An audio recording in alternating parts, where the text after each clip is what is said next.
Kina-Vange, please. Hay, nako Sam, ba't ka naman kasi nagpasundo pa sa daddy mo? Alam mo naman may date kayo ni Mike. Nasa talir nga ang kotse ko. So, nag-decide ang daddy ko na susunduin niya ako. Eh, hindi naman ako makahindi. At saka, akala ko pa naman, mapapakancel ko yung date namin ni Mike. Eh, ayaw naman niyang pumayag. Please, Vanjie. Hello, Vanjie. So, anong gagawin ko? Hi, Sam. Hi. Hi, Hi. Basta sabihin mo na lang na, anong tawag dito, na may emergency meeting kami para sa group report namin bukas, okay? Sabihin mo na lang na nagmamadali ako, kaya hindi ko na siya nahintay, okay? Basta dramahan mo na lang siya. My gosh, Sam, uutusan mo pa ako magsinungaling. Basta okay lang naman magsinungaling paminsan-minsan, Sige, Diba, sabi mo Vange? eh. Sige na nga, please. Okay? Basta hintayin mo na lang siya dito. Dito yun paparada, okay? Sige, Magkita-kita na lang tayo bukas. I love you, Vange. Vange. Okay, bye-bye. I love you too. Bye. Bye, Best friend see lang you. kita eh. Ay, nako. Sige, bye. Hi, Vanjie. Hi, bye. Hi, Arnold. Hi. Oh, guys, see you tomorrow, ha? Sige, hi to sige. Arlene. And to Hi, Reggie. Vanjie. Hi. Good evening, ho. Hi, Vange. Si Sam, nakita mo ba? Pinasasabi ho niya na mauna na raw ho kayo dahil nagkaroon sila ng emergency meeting. Dahil magkakaroon sila ng group report para bukas. Ay, naku, yung batang yan. Gumawa na naman ng desisyon na hindi sinasabi sa akin. Well, okay. Eh, ikaw, uwi ka na rin ba? Oo. Hinintay ko lang ho yung pagdating ninyo. Pauwi na rin ho ako. Halika na, ihahatid na kita. Nakakahiya naman ho. Out of the way ho yung bahay namin. Mapapahiya naman ako niyan pagka tinanggihan mo ko. Halika na, mahirap sumakay ngayon eh. Punuan eh. Sakay na. Sige na nga ho.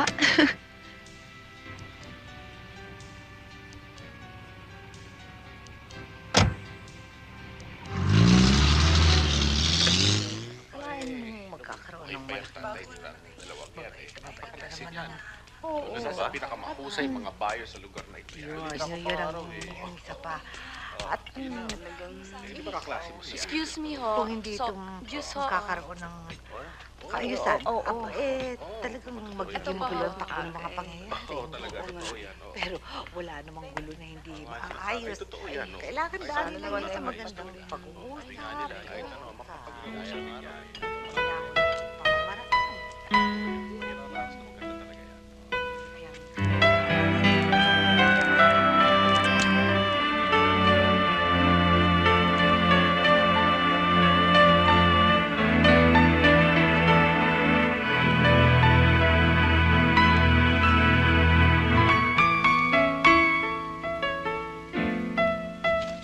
Ira! Edwin, halika!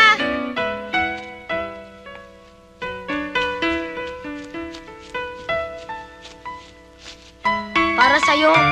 Ang ganda, salamat ha. Kinuha ko yan sa bakuran namin para sa'yo. Ira, ano ba? Halika na! Naku, si Kuya Ronald, aalis ka na? Punta na kami sa Maynila. Di na ba kita makakita ulit? Babalik kami dito pag bakasyon na namin. Ito, remembrance. Sige ah.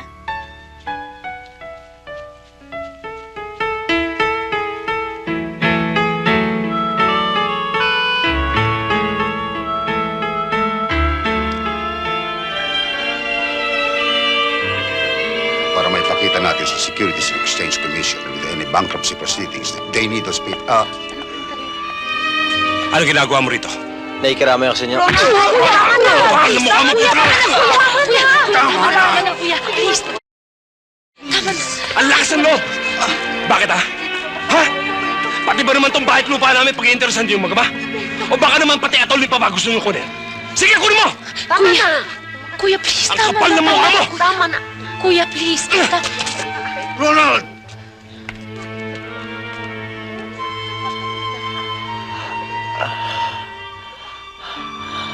Ira, nakikiramay lang ako.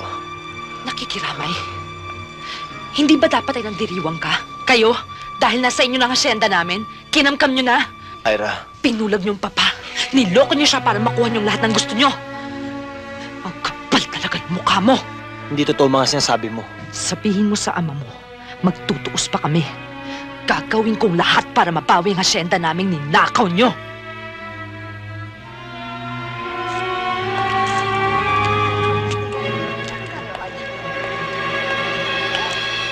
Eh, Dad, Agnes, kamusta naman po pagbabakasyon niyo sa Ramos? Ako, para akong reyna at si Darwin, parang prinsipe. Ano to? Kung sinamin niyo pala ako, ano ko? Prinsesita? Ikaw ang bruha. Hoy, ang isda hindi ginagamit panghampas, ha? Aha. Oh, kumusta naman ang mga? Mabuti po. Mabuting-mabuti po. Masayang-masaya naman po kami dito eh. Katunayan nga po, may naging bisita po si Ate Diyos ang taga Maynila. Si Mr. Solis? Oho. At saka yung...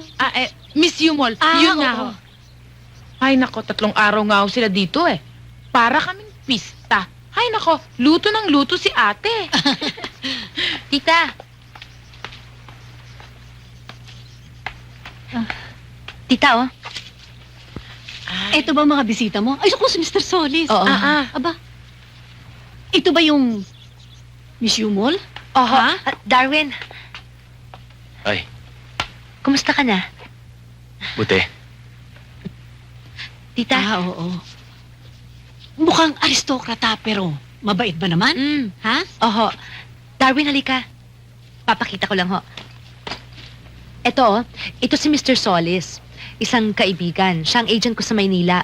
Isa siyang art dealer at ang paintings ko sa gallery niya nakadisplay. Ito naman si... Ay, teka. May kuha siya malaki-laki. Ito. Ang bago kong kaibigan, si Vanessa Yumol, a popular Manila socialite. Kilala mo siya? Magkasing edad ba kayo? Oo. Maganda siya. Pero mas maganda ka. Uy.